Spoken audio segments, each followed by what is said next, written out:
அன்பான தோழர்களே, உலகத்துல யாராவது நமக்கு ஒரு நாள் தேங்க்ஸ் சொல்லலாம், 2 நாள் தேங்க்ஸ் சொல்லலாம். இல்ல எப்பாவது நல்லது பண்ணா தேங்க்ஸ் சொல்லலாம்.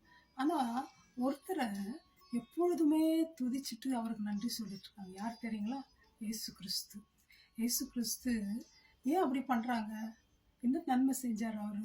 உலகத்தின் பாவங்களை சுமந்து தீர்த்த தேவாட்டுக்குட்டி அவர்.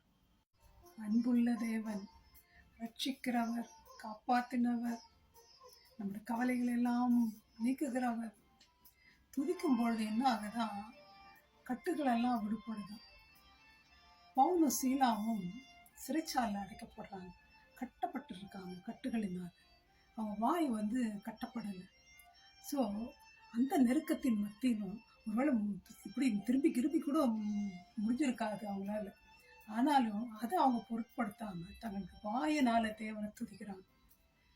நீங்க கூட நான் உங்களுக்கு ஒன்று சொல்லுவேன். எந்த கஷ்டத்துல இருந்தாலும் சரி, எந்த கண்ணீர்ல இருந்தாலும் சரி, எந்த ஆப்ரேஷனோ இல்லை எந்த ராங் ரிசல்ட்டோ டாக்டர் உங்களுக்கு கொடுத்திருந்தாலும் சரி, தேவனத்துல கொண்டு போகணும். துதிங்க. துதிகளின் மத்தியில வாசமா இருக்கிற தேவன் அவர்.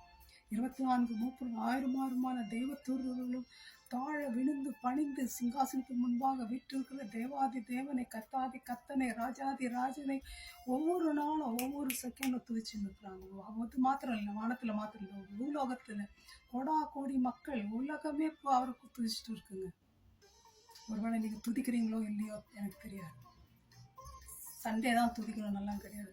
எங்க வேணாலும் எப்போ வேணுமாலும் அவர் துதிக்கலாங்க, எப்படி வேணுமாலும் துதிக்கலாங்க. துதிக்கு பாத்திரர் அவர். துதிகளின் மத்தியில வாசமா இருக்கிறவர். துதியில பிரியப்படுகிற தேவன். துதியாக நம்முடைய உதட்டின் கனியில பிரியப்படுகிற தேவன். துதி முகர்க்கிறார் அவர். ஒரு சந்ததிக்கு முன்பாக போகிறார். தாவீது சொல்றாரு, கர்த்தரை நான் எக்காலத்திலும் துதிப்பேன். ஒரு பள்ளத்தாக்குல இருந்தாலும் சரி, மரண பள்ளத்தாக்குல நடந்தாலும் சரி, மலையில இருந்தாலும் சரி, எந்த விதமான சூழ்நிலை அவரை நான் துதிப்பேன். அவருடைய துதி எப்பொழுதும் என் வாயில் இருக்கும். சூரியன் உதிக்கும் திசை தொடங்கி அது அஸ்தமிக்கும் திசை மட்டும் எல்லாரும் கர்த்தரை துதிப்பார்களா? துதிச்சப்போ என்ன நடக்குது? பெரிய பூமி அதிர்ச்சி, கட்டுகள் எல்லாம் லூஸ் ஆகி போச்சு, கதவுகள் எல்லாம் திறக்கப்படுது. துதிக்கும் பொழுது விடுதலை உண்டுங்க. ஆண்டவருடைய பவர் கண்டிப்பா வரும்.